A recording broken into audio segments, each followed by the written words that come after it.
Hi everyone, I'm Hayley. I'm always in the craft room and I'm so pleased to be back today to show you my finished Viki Sews Nikki sweatshirt.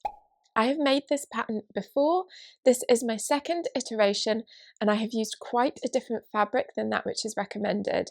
We will get into that in a minute, but first the pattern details.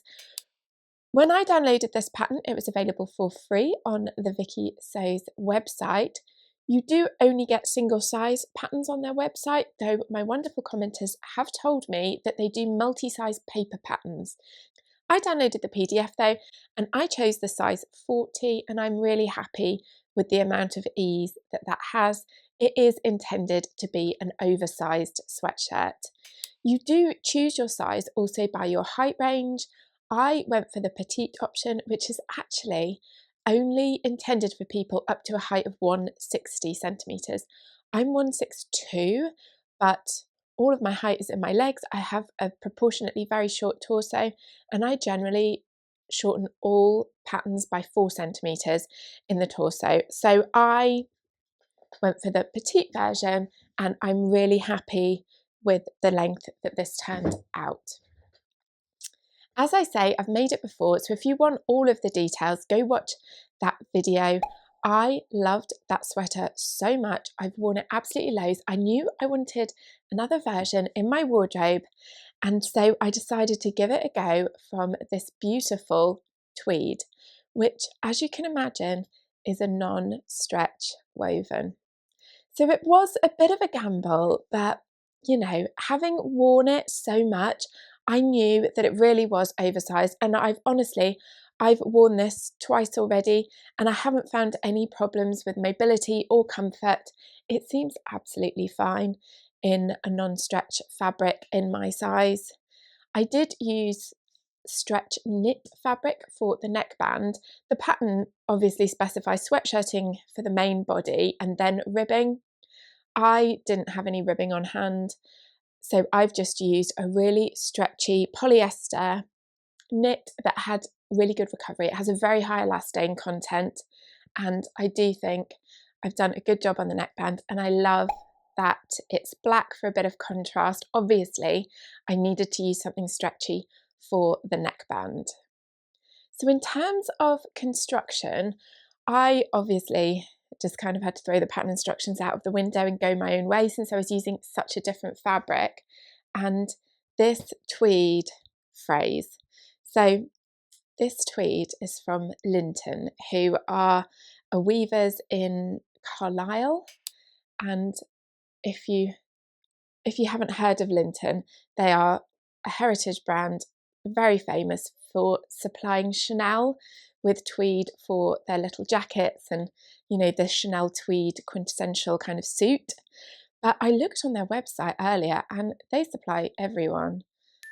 Givenchy, Max Mara, Jaeger, Yves Saint Laurent, just every designer I could basically think of is listed on the website. And it's no wonder, because this fabric is just absolutely beautiful. I actually visited their factory shop probably 10 years ago, which is where I bought this as a pre-cut. Their minimum order quantity though on their fabric is only 1 metre, and they do ship worldwide.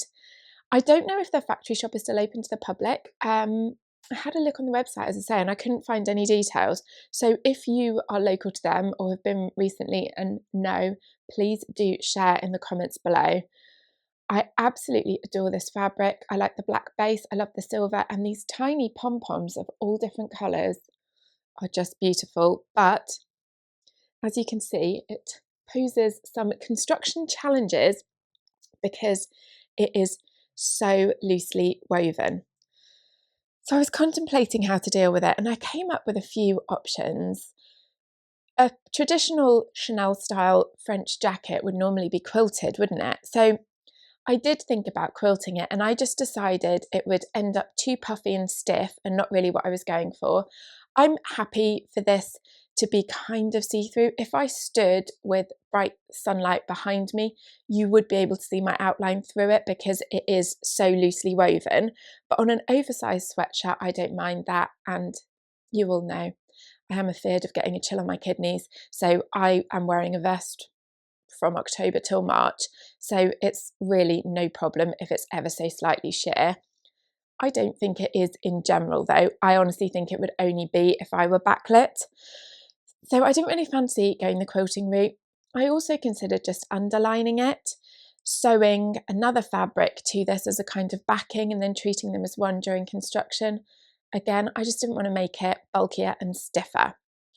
So I did some samples and had a think, because there were two concerns I had with this fabric. The first one was to stop it fraying and just literally falling apart from the seams. And I mean, it's really, yeah, it is what it is. It's, you know, it's not a flaw of the fabric, it's the nature of the fabric, and it's part of what makes it so beautiful. But it literally could just come apart at the seams, couldn't it? So I needed to consider seam finishing, but also I just thought the seams themselves needed strengthening, because if you can see, obviously you've got the warp and the weft thread, and now somebody gave me a great tip on my last video where I couldn't remember the difference between warp and weft, and the weft goes west, east, west, and the warp goes north, south. So on this one, actually, there's far fewer warp threads. So as you're sewing two pieces together, there's actually not that much for it to grab onto. So my mind immediately went to Vilene Form Band. Hang on. This is the product. It is a fusible bias tape. It's basically just strips of interfacing, but with a little chain stitch in there for additional stability. And I thought this would be great for stabilising the seams and also to assist with the edge finishing. So I wanted to basically overlock it. Now, listen, some of you will think I'm abusing such a wonderful LINTON tweed, but I would rather make a casual garment that I can wear all the time than make one fancy piece that will hardly ever see the light of day. So I decided to overlock my edgings. Please don't take this as permission to overlock the edges on a French jacket, okay? There's my disclaimer. Do as the LINTON website says, not as I do, and they do have excellent instructions on constructing such a jacket if you wanted to go and have a look. Anyway, I decided this was the appropriate product to use, but it's 12mm, and the seam allowance on the Viki Sews pattern is 10mm. So normally I would centre this exactly on the seam line, which would obviously, the seam line in the middle of it, you'd have 6mm on one side, 6mm on the other. So if on the unfinished raw edge you had 6mm of this, then you would have 4mm of just fabric. My overlocker is a 6mm width. So I was thinking I really need both needles of the overlocker to catch this, because I felt like otherwise the overlocking could actually just pull away. So what I did, and here is one of the samples, is I set the tape 2mm away from the raw edge. And then when I overlocked, that meant we had 2mm of overlocking just on the fabric, 4mm onto the tape, and then we had 4mm of tape and my stitching line, and then there was still a decent amount of tape on the other side. If I had put this right up against the raw edge, the tape would extend 12mm, the seam line would be at 10, and there's only 2mm of tape stabilising this inner edge. And I just felt like if I weren't exactly precise with my stitching line, if I wobbled slightly, it just wasn't quite enough. I wanted a decent amount of overhang, and we've got 4mm on the garment side of the stitching line where the stitches can really grab into this tape. So I will insert some photos of this inside out so that you can see how that looks, but so far so good. It worked really well. I fused the tape, which took quite a long time, as you can imagine, around every single pattern piece 2mm away from the edge. Then I overlocked around every single piece, including the neckline, Then I was ready to construct it, and I just constructed it right sides together with a normal straight stitch on my sewing machine, pressed the seams apart, and then I actually top stitched them all down. Now, this being a tweed, I don't think you can see any of the top stitching at all, but it just gave me peace of mind that it was just another layer of insurance that nothing would fray. Because if the seam allowances were separate but loose inside, I felt like with taking it on and off, I don't think I will put it through a washing machine, but even just hand washing it, just the natural abrasion, I felt like they could start getting raggedy. Whereas once they're separated and top stitched down, that felt really good and secure. And also, it is quite a bulky fabric, really. So it also made everything lie flatter and smoother. The one area where I didn't top stitch with a straight stitch was on the neckband. So I completely disregarded the pattern instructions for the neckband.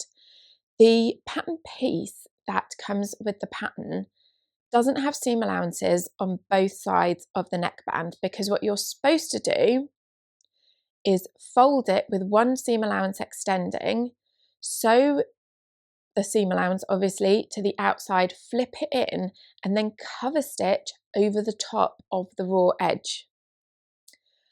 I knew I wasn't going to do that, so I've actually altered my pattern piece to have seam allowances on both edges, and then what I do is cut a long strip, fold it in half, right sides out, and then I usually join one shoulder seam and then set the neckband in flat, pulling it a decent amount so that it cinches in.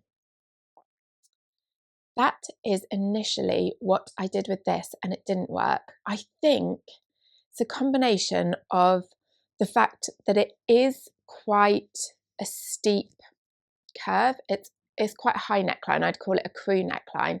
And also probably the fact that I'm merging a woven and a knit, because on my other version that worked fine. But on this one, on the side where I didn't have a join, the neckband was sticking up terribly. And because it wasn't doing it on the side that did have a join, it made it extra obvious.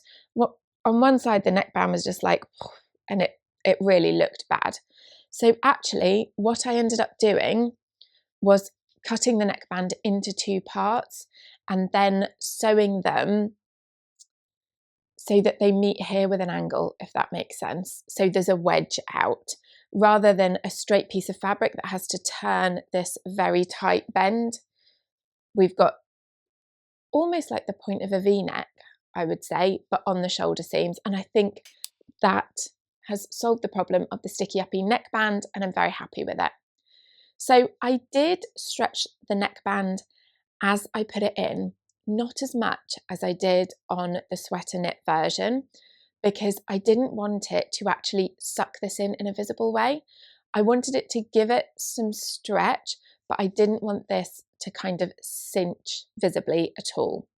So I stretched it a bit, but not loads. It is still fairly snug feeling going over my head, but it's absolutely fine to get on and off. And then when I came to top stitch it, I used stitch number 2 on my Pffaf Ambition 620, which is a stretch straight stitch intended for top stitching, also called a reinforcing stitch, which goes forwards a bit, backwards, forwards, backwards, to give it some elasticity. And it is a difficult stitch to get used to, because you're used to just sewing forward, aren't you? And then it goes back. And I've done it before on top stitching on a bag project, and on that it took a little while to get used to, but it was fine. But obviously here I was going around a curve, so I was moving the fabric and then it would start going backwards, and I was like, oh, I kind of need to move it back to compensate for the backward stitches. It was confusing, but I got there in the end. And as I say, the top stitching isn't even visible on this fabric. So the most important thing was that I didn't have one straight stitch all the way round that as soon as I pulled it over my head just popped. With the hems, I did just the suggested hem on the bottom, and I actually, on just the hem edges, put the form band tape right up against the edge and overlocked, and then I turned it under, I think the suggestion was 2 centimetres, and top stitched from the right side, just making sure I was going through the form band so that it's very secure.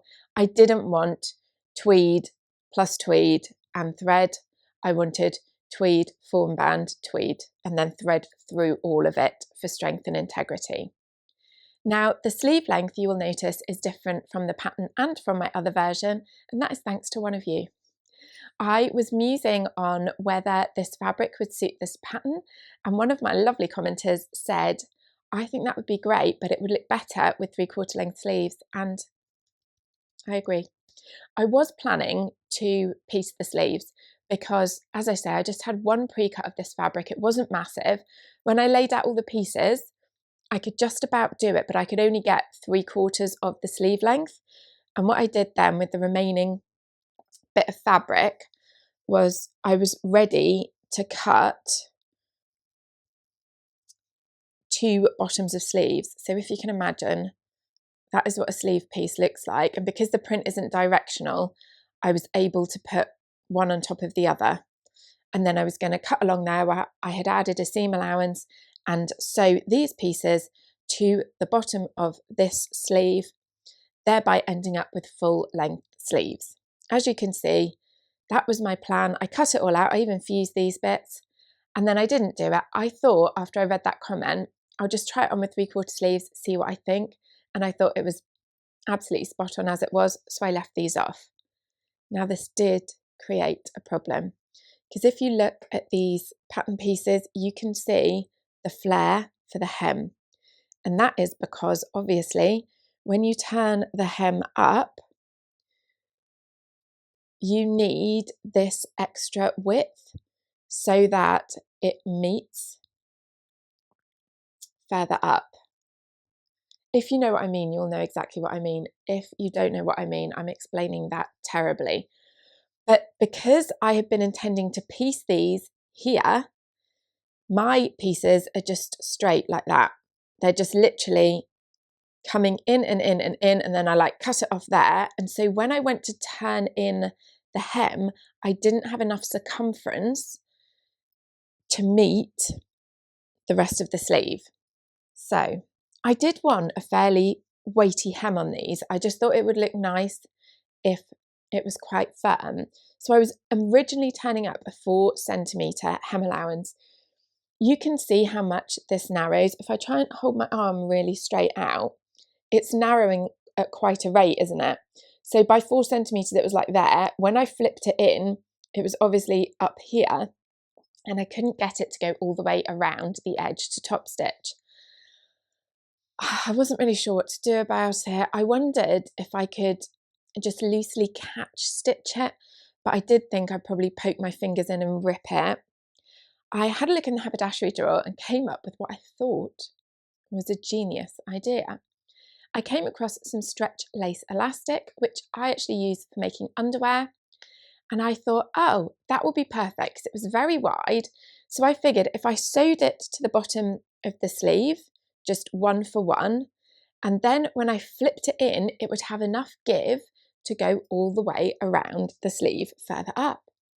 I was so pleased with this solution, let me tell you, that I went straight in and sewed it with a zigzag. I didn't baste it. I didn't do a test. I was just like, this is genius. Yeah, it took me a while to unpick that, let me tell you. Black thread on a tweed in a zigzag.